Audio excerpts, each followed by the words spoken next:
د نن تقریبا وړاندې د ماشومتوب دوره او هغه وخت به عربو کې ډېر مسافر نه و د افغانستان کم وو لکه اوس عمر زیات نه وو نو د موږ یو تر عربو کې وو په دې وروستي را رسېدلي خط کې لیکلي وو وایي په دې نږدې راتلونکي زه هم درځم کور ته نو ماخوستن چې به کېناستو دا د کورنۍ ټولو وګړي د مجلس اصلي محور به مو د حاجي صاحب راتګ و هر چا به خپل نظر وایو یو بل د یوې خوا خبره را پیل کړه وایه یاره که دا سبا راسي هم ذاتي نو باور نسته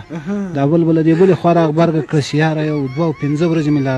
ګمان نه شي چې راودې رسېږي خو دا خبرې ډېرې زیاتې کېدلې موږ ذهنا دې ته تیار اوسي که زیری اوسو نو دروغ به نه وي نو په دې بله ورځ باندې ماښام ده د یو کلیوال ګاونډي د دروازې له مخې زه د خپلو ماشومانو همزولو په ګډون هماغلته مو د هغوی په دروازه کې یو درب جوړ کړی دی چیغې و نارې و لوټې و هی هوی ده نو هغه کوربه مو هم ډېر تنګ راوستی و هغه فکر کړی و چې که وروځمه د زور له لارې که د ماشومان پسې اخلمه نور هم ټکنې کېږي نو بیا په دې چل ورسره وکړه او په دې شوخیو کې د ملګرو په منځ کې هغه مرکزي رول هم ما لوباوه نو هغه کلیوال چې مو راغی ما ته وویل وایه ته خو لا دلته ګرځې سړی زه به نو چېرته ګرځېدم تر دې ښه ځای تر دې ښه ملګري تر دې ښه وخت وایي ولې هغه تاسې د حاجي صاحب پوښتنې ته نه ورځې سړی څه وخت چیرې څه وخت راغی وایي همدا اوس یې په پاک سړک باندې له موټره چې بسترې کته کولې بسترې او بکسونه نو دې خبرې کې به ما ته ولې شک رالوېدو هر بېګا هم دا خبرې اورو ذهن تیار و همدې زیرې اورېدلو ته رامنډه مې کړه د ما په راتګ باندې ملګرو ډله ټپله هم سره تیت و پرک سو ټول لاړو کورونو ته او شپه هم را روانه وه نو کور ته چې رالم وضعیت ډېر نورماله و فکر مې وکړو چې یاره کور کې تر اوسه زیری نه ده سوی بس دا د زیرې ویاړ هم ما ته را په برخه سو لسرای مې ورباندې را نارې کړې چې زیری مې در باندې حاجي صاحب راغی نو هغوی به ولې نه منله رامنډې کړې له هرې کوټې جوپې ماشومان او لویان ټول سره راوځي کومه ده چیرې ده کومه ده همدغه پوښتنې داسې کېږي ما هغلته چې کومه خبره کاپي کړې وه دلته مې پیسټ کړه سړی دا اوس یې په پاخه سړک باندې له موټره بسترې او بکسونه کته کول نو یو غوسناک تره مو دا دستي را تېر سو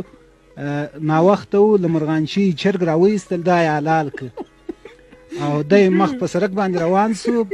بیا د ډېره ما خره یې ځانه سره روانه کړه د یو څو ماشومانو په ملتیا ولاړ سي له هغې خوا بسترې او بکسونه راوړي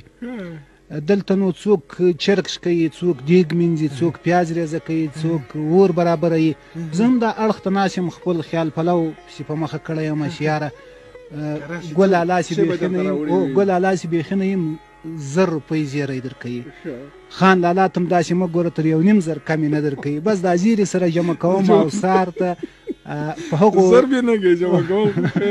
په هغو نویو جامو کې ځان وینمه کومې چې موټره راته له سعودي راوړي دي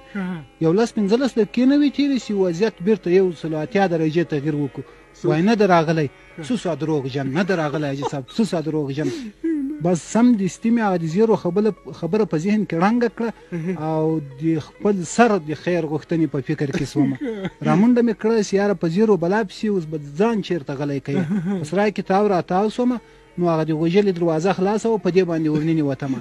څاروي ولاړ دی هغه د خرې اخور خالي ده دې ته ور وختم په اخور کې پرېوتم څادر مې راباندې کش کړو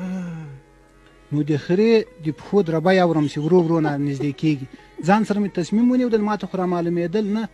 پړه مخې پروت ومه سړی که مو د تره راپام سو یو سوک به مې ووایي دوم ته به راپورته سي یا به تر وزر ونیسي ورپورته به دې کړي بیا به له هغه وروسته هر څه چې وکېږي به او کېدر فکر نه سو دی به خره هلته وتړي وبوځي زه به له هغه وروسته خپل برخلیک ټاکمه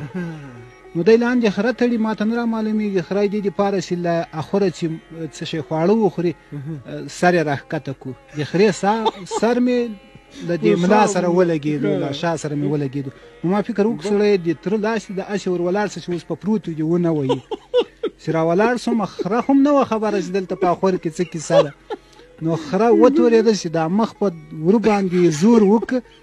د تره مو دا 4 واړه ګوتې د ځنځیر او د میوګي تر منځ ورغدې داسې دا پستکی ورځنې واړه او دا سرې وینې داسې ورځنې بادېدې